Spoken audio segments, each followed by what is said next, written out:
harvest time in this New South Wales vineyard. And it's not just the pickers who are working hard. We've all got to get off our tails and find some more markets. Bruce Tyrrell is one of more than 2,000 Australian wine exporters. These are amongst the oldest Shiraz vines in the world.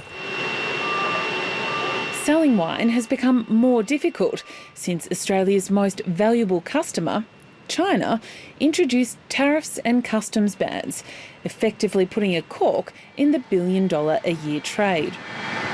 For Australia, it's massive markets. It's 20% of our production for the country. So to have that turn into nothing, this puts some pressure back. In the 2 months after the tariffs were announced, wine sales to China fell by almost $250 million when compared to the same time last year. It's left the Australian wine industry with more wine than it can consume domestically. So we can drink it all, but I don't think anyone will get much work done. This will all be legless. So the hunt is on for new consumers. I think a lot more of the future, however, is in Asia. The key markets we're working on are, like you said before, South Korea, Japan, Taiwan, Malaysia and Philippines. And for this winery, which is more than 150 years old, it means selling into Central Asia for the very first time. We're just opening up markets in the stands, in Kazakhstan, in Uzbekistan. They're not going to be massive, but they're good markets. It's not just Australia's winemakers under pressure. Other agricultural industries have been shut out of their most lucrative market. When China put the brakes on imports of Australian barley last May, it left grain exporters looking for new markets. When your biggest market is cut off from you, certainly you have to look at alternatives.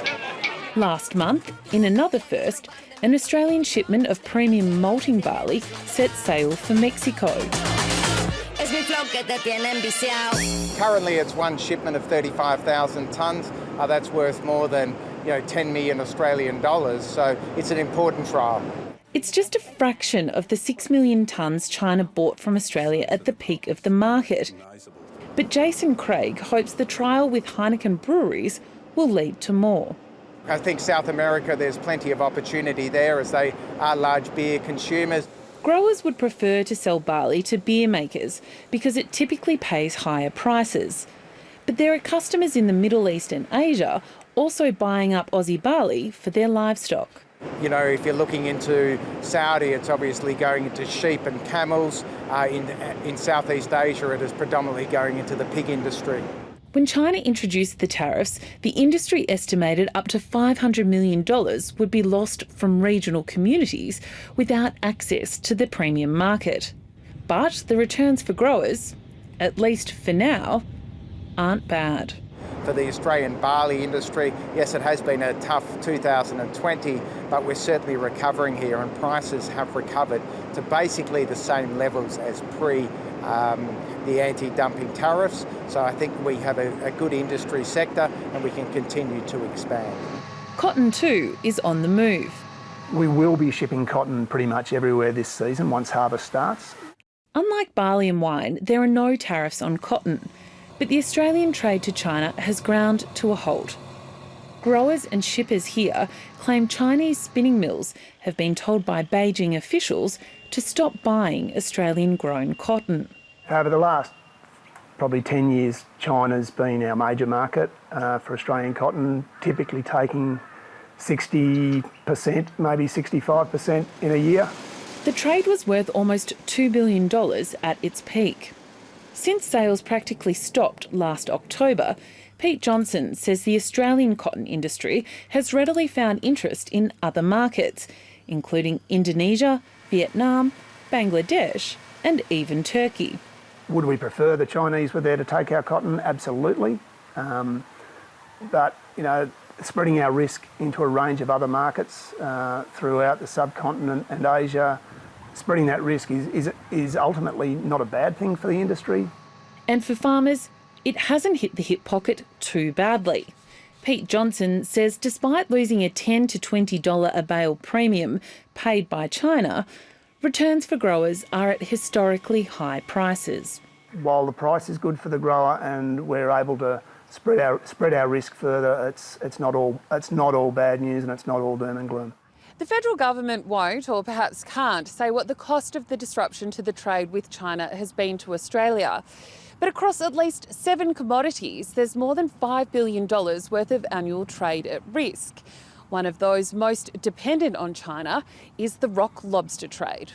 It was going so well and now it's not. After investing heavily in the industry 2 years ago, Kayla Hart is part of a Tasmanian fishing family and business that's now at the crossroads. I just wish that we didn't need them as much as we did to sell the crayfish, and I hope that we can find other markets without them. In 2018-19, China was the destination for about 95% of Australia's rock lobster exports, worth $750 million. But after COVID smashed the market early last year, China eventually stopped importing live Australian lobsters in November, making changes to its quarantine protocols. Kayla Hart says that's meant a 75% pay cut at her business. It's not worth those crew going to sea to work in those conditions for such little money. They'd get more on the dole. So we have to look at, should we leave the industry and do something else now? Is it worth our time? And we're not pinning our hopes on China coming back at all. Kayla's mother-in-law, Louise Hart, has been part of the fishing industry on Tasmania's west coast for almost 40 years. She says China's exit from the market means they're in for a bumpy ride. We don't know if you go back out fishing, are the buyers even going to be able to sell them at any price at all, or are they just going to sit in their freezers or their tanks, or we don't know yet. Louise Hart hopes her family can hold on and continue fishing for as long as possible. We might have to live off the bank's money, but so be it. And that others might learn from her experience. And there's a lot of industries in Australia, like us, that have been solely reliant on China. Yeah. And it's a big warning to all of those too. Yeah. Find some other markets now. Australia continues to sell a lot of produce to China. Exports, including wool, wheat and dairy, are so far unaffected, and despite some abattoirs being restricted, red meat sales are strong. It was our number 3 market in 2020. We sent them 197,000 tonnes of beef, so that was the second biggest year by quite a bit that we've sent to China, and they're only number 3 by about 25,000 tonnes less than the US. China suspended trade with 6 abattoirs due to labelling issues and claims of meat contamination. A further 2 meat plants in Victoria are also waiting to resume selling beef and lamb into China after staff were infected with COVID-19.